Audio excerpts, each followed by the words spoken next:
Assalamualaikum warahmatullahi wabarakatuh. Welcome to back my channel. Bersama saya Wiji Nurhayati dengan nomor NIM 430 2019 0022.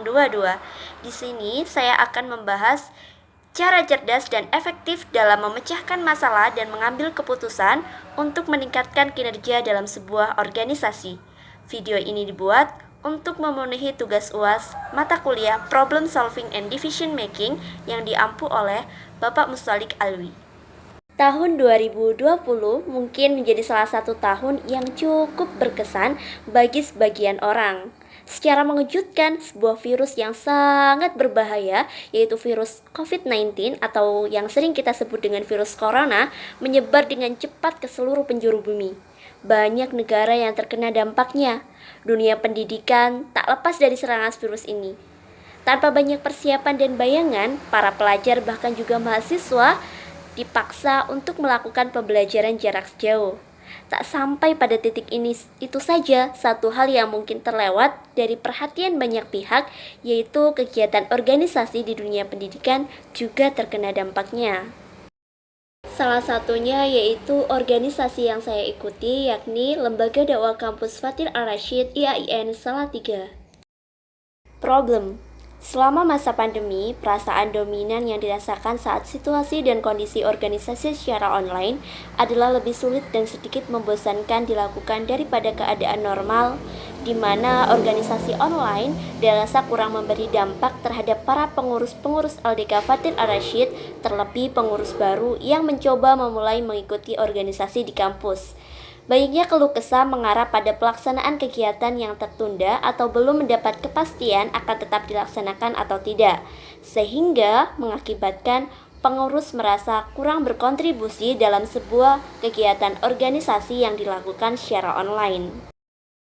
Untuk itu, dalam menyelesaikan sebuah permasalahan ini diperlukan pendekatan-pendekatan yang mencangkup.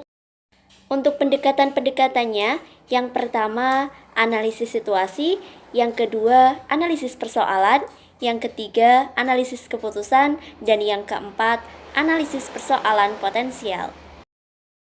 Dengan analisis situasi, membantu kita memahami kondisi untuk kemudian menentukan jalan keluar bagi masalah yang rumit atau justru membingungkan.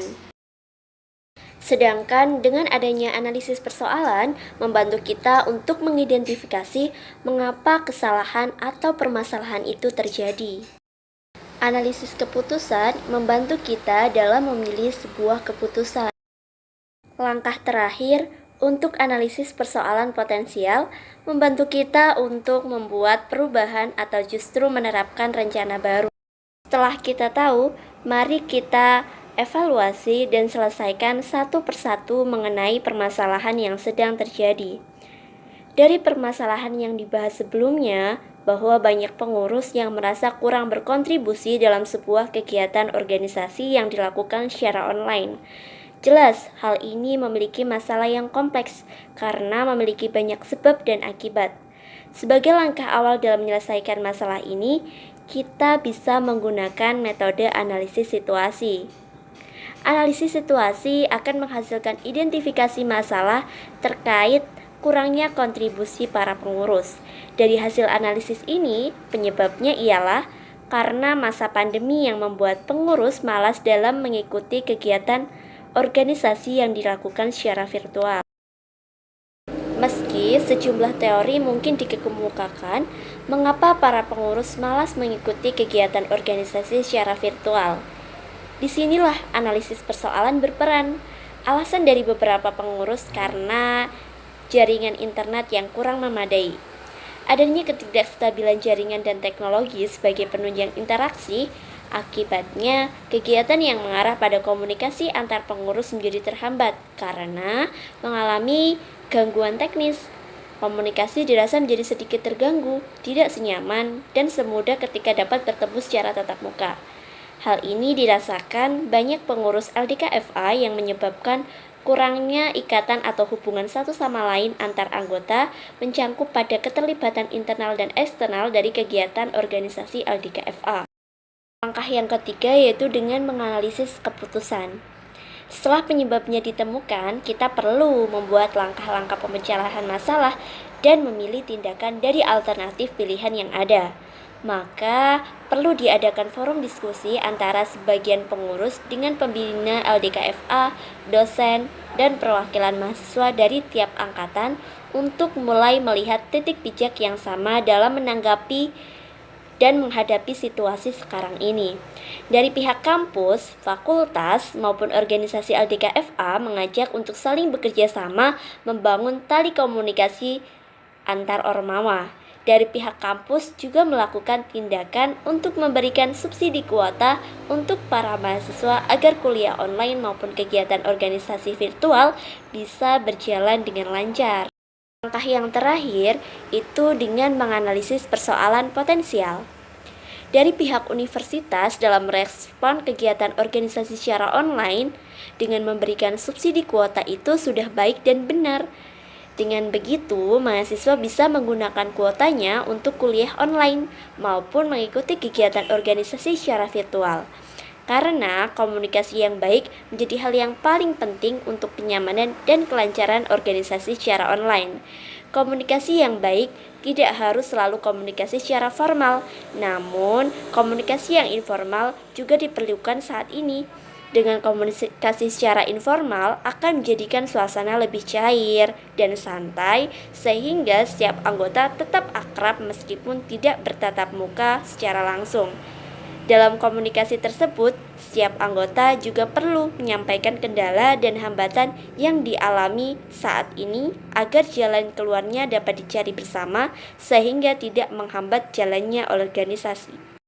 Setiap anggota perlu memiliki rasa peduli kepada yang lain, punya satu rasa yang sama, saling mendukung dan menguatkan sehingga sebuah organisasi tetap kompak dan tetap terkoneksi. Namun, perlu diingat setiap anggota perlu memiliki kesadaran untuk mau terus beradaptasi dengan kondisi saat ini. Komunikasi yang baik bukan hanya diciptakan antar anggota organisasi saja, namun dengan pihak universitas selaku pembimbingnya juga penting.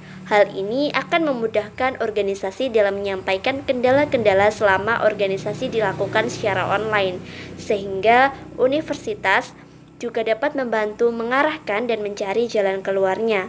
Selain membantu dalam komunikasi, universitas diharapkan juga dapat membantu dalam hal lain seperti dana untuk kelancaran komunikasi jarak jauh. Dengan begitu, pengurus organisasi LDKFA bisa ikut andil dan berkontribusi dalam kegiatan yang dilakukan secara virtual. Kesimpulannya, kegiatan organisasi saat ini memang sangat terdampak pandemi. Akan tetapi, hal ini bukan untuk menjadi alasan untuk berhenti melakukannya. Banyak hal dan cara yang bisa kita lakukan untuk tetap menjalankan kegiatan organisasi ini.